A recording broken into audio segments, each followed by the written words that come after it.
So, Bismillahirrahmanirrahim. Hi viewers. Today our topic is discovery of proton.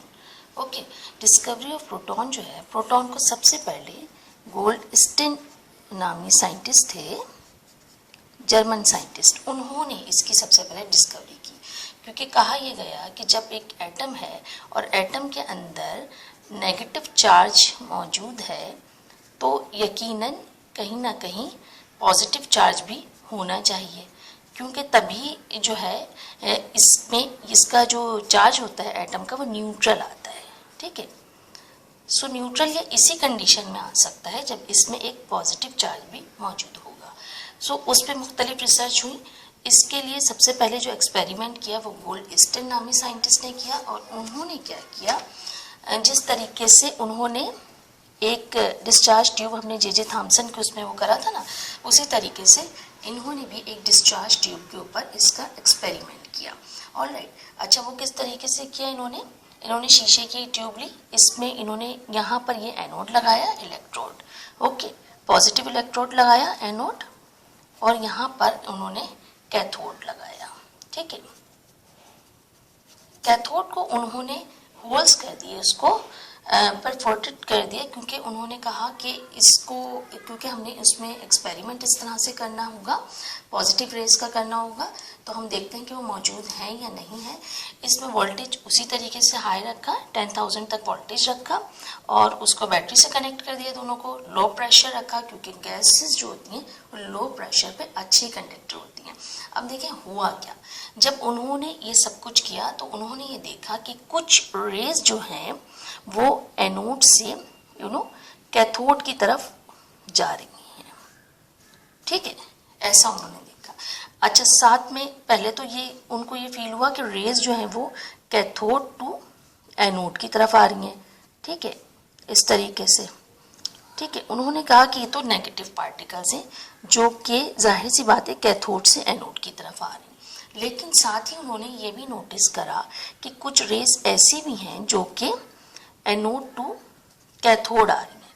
तो ये जो उसमें होल इन्होंने करे थे वो उसमें से भी निकल गई और यहाँ पीछे आ गई इसकी बैक साइड पे। ठीक है, तो उससे इन्होंने ये कहा कि ये यकीनन पॉजिटिव रेस इसके अंदर मौजूद हैं जो एनोड से कैथोड की तरफ आती हैं। ऑलराइट, अब इसमें इन्होंने मुख्तलिफ किस्म के एक्सपेरिमेंट किए। सबसे पहले तो उन्होंने ये कहा कि चूंकि ये जो रेज हैं ट्रेवल करती हैं anode to cathode, alright, anode to cathode, so ये यकीनन पॉजिटिव है। ओके, अच्छा, दूसरी चीज जो उन्होंने करी वो उन्होंने ये किया कि कोई एक ऑब्जेक्ट रख दिया, कोई भी आप यहाँ पे मटेरियल इस तरीके का रख दीजिए। तो उन्होंने ये देखा कि जब कोई ऑब्जेक्ट रखा कैथोड की तरफ तो उसका शेडो बना।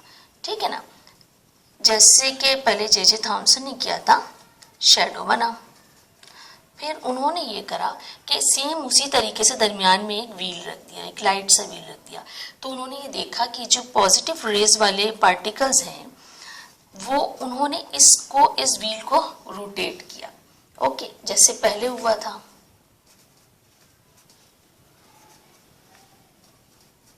ये वो जो व्हील था वो रोटेट हुआ।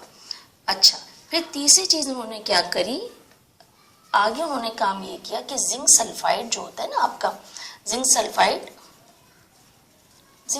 की एक प्लेट रख दी। जब जिंक सल्फाइड की प्लेट रखी तो उन्होंने कहा कि जब मैंने जिंक सल्फाइड की प्लेट रखी तो उसकी वजह से क्या होता है कि उसने ग्लोइंग पैदा की। ठीक है, उससे इन्होंने ये आइडिया लगाया कि चूंकि ये सारी चीजें एक मादी जरे में ही हो सकती हैं, एक मटेरियल पार्टिकल में ही हो सकती है, वही शेडो बना सकता है, वही किसी चीज को रोटेट कर सकता है, टर्न कर सकता है।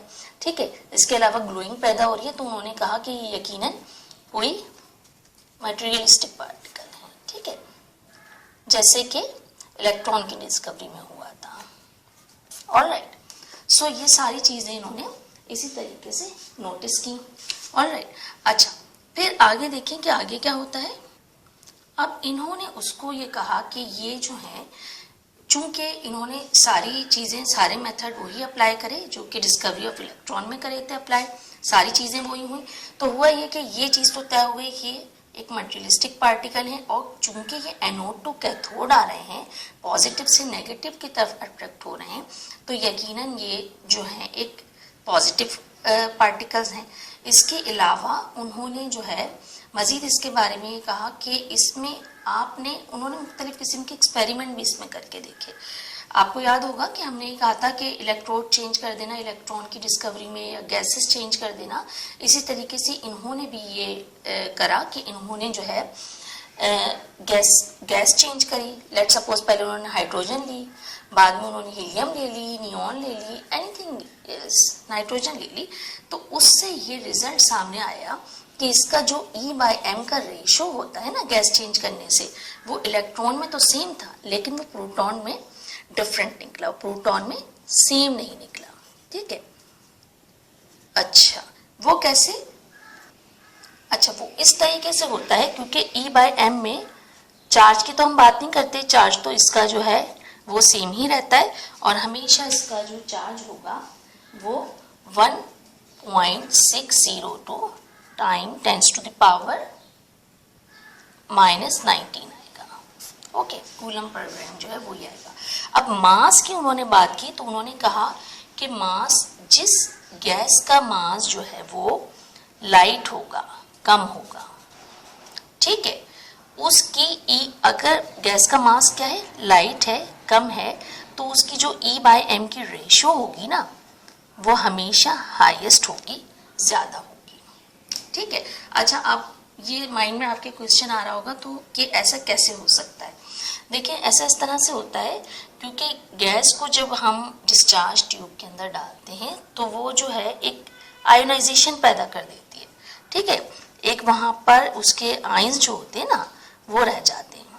जब ये आयंस क्रिएट करती हैं तो उसकी वजह से इनकी जो मासेस होते हैं, उनके मासेस की वजह से जाहिर सी बात है इनके आयंस भी उस तरह के नहीं होंगे, डिफरेंट होंगे, तो उससे प्रोटॉन जो होता है आपका पॉजिटिव चार्ज, उसके मास में फर्क आ जाता है, मास जो होगा उसका डिफरेंट होगा, और जब मास डिफरेंट होता है तो जाहिर सी बात है कि E/m की रेशो भी डिफरेंट गैसेस में डिफरेंट होगी। ऑलराइट, डिफरेंट गैसेस यानी कि हम ये कह सकते हैं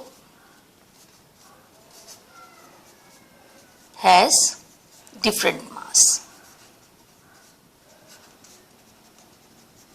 जो गैस जितनी लाइट होगी उसका E/m उतना ही ज्यादा होगा, और जो गैस जितनी ज्यादा हैवी होगी उसका मास यानी जितना ज्यादा हैवी होगा उसकी E/m की रेशो उतनी ही कम होगी। ओके, यानी कि अगर गैस का मास जो है ज्यादा है तो E/m की जो रेशो है वो कम है। ऑलराइट, और अगर मास जो है वो कम है किसी भी उसका, सो E/m की रेशो जो होगी वो कैसी होगी, ज्यादा होगी।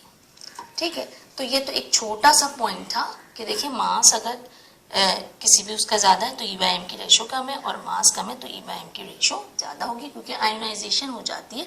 ये चीज इलेक्ट्रॉन में अप्लाई नहीं होती। इलेक्ट्रॉन का जो है या आपके जो नेगेटिव चार्ज होते हैं उसका इससे कोई इफेक्ट नहीं होता, ये आपके प्रोटॉन या फिर पॉजिटिव चार्ज पे अप्लाई होती है ये कंडीशन। ओके, अच्छा अब उन्होंने मजीद इसमें ये कहा कि लेट सपोज अगर हम इसको आप अगर बुक में जाके देखें तो उसमें मास जो है दिया गया है प्रोटॉन का वो 1.67 टाइम 10⁻⁻⁻27 है, इसी तरह से कुछ है। ठीक है, 1.672 टाइम्स 10⁻⁻27 है, लेकिन जो है ये गैस की उस पर डिपेंड करता है, गैस के मास पर। ओके, अच्छा अब मजीद उन्होंने इसमें ये कहा कि अगर आप इसको सिंपल तरीके से प्रोटॉन को मजीद समझना चाहें तो एक सिंपल हाइड्रोजन एटम ले लीजिए। ठीक है, सिंपल आपने एक हाइड्रोजन एटम ले लिया,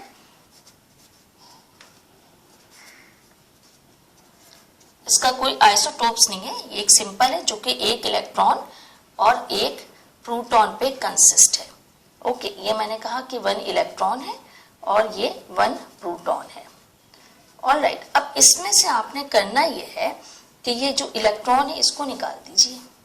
ये जो आपका एक इलेक्ट्रॉन है, आपने जब एक इलेक्ट्रॉन को निकाला तो ये जो हाइड्रोजन एटम था ये अब आपका सिंपल प्रोटॉन बन गया। ठीक है, तो जाहिर सी बात है वो एक इलेक्ट्रॉन एक प्रोटॉन पे कंसिस्ट है। जब आपने इलेक्ट्रॉन निकाल दिया तो इसमें एक प्रोटॉन बचा, तो यही जो है इसको आप प्रोटॉन कह सकते हैं। ऑलराइट, हम और जगहों पर या और गैसेस में ऐसा नहीं कर सकते, क्योंकि उसमें तो जाहिर है उसमें तो काफ़ी सारे प्रोटॉन्स होते हैं ना, एक प्रोटॉन तो नहीं होता।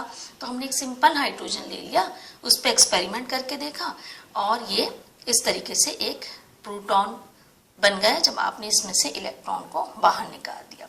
ऑलराइट, सो ये इसी तरीके से होता है, बहुत सिंपल सा एक्सपेरिमेंट इसका होता है। अच्छा, मजीद इसमें देखिए कि उन्होंने ये कहा कि इनको, चूंकि आपके माइंड में क्वेश्चन और पैदा हो रहा होगा कि इनको हम कैनाल रेज भी कहते हैं। ठीक है, कैनाल रेज इसको क्यों कहते हैं? क्योंकि जो हमने कैथोड यूज किया था ना, वो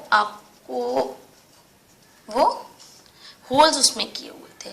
ठीक है, अब वो जो रेज थी वो उन होल्स में से भी पास हो गई थी। ठीक है,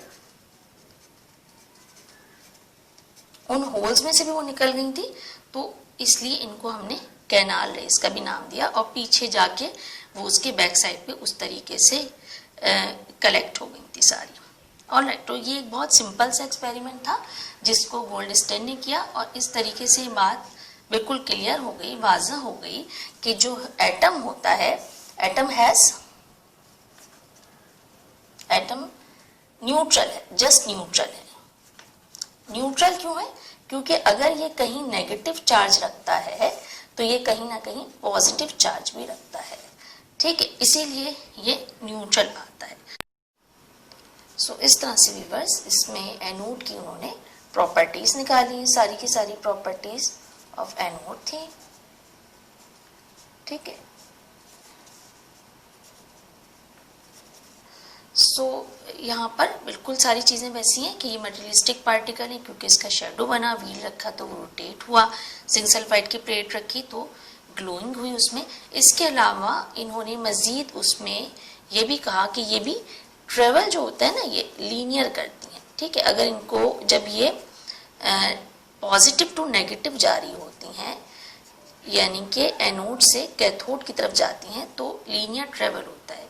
दूसरा, उन्होंने इसमें भी एक एक्सपेरिमेंट और करके देखा कि उन्होंने यहाँ पर, आपको अगर पिछला रिकॉल करें तो इलेक्ट्रॉन की डिस्कवरी में हमने ये देखा था कि पॉजिटिव इलेक्ट्रिक जो है उसको चार्ज दिया था। ठीक है, अब यहाँ पर क्योंकि हम इसकी बात करें तो यहाँ पर नेगेटिव जो है इलेक्ट्रिक फील्ड इसको दी, या मैग्नेटिक फील्ड कुछ भी कहते हैं आप उसको।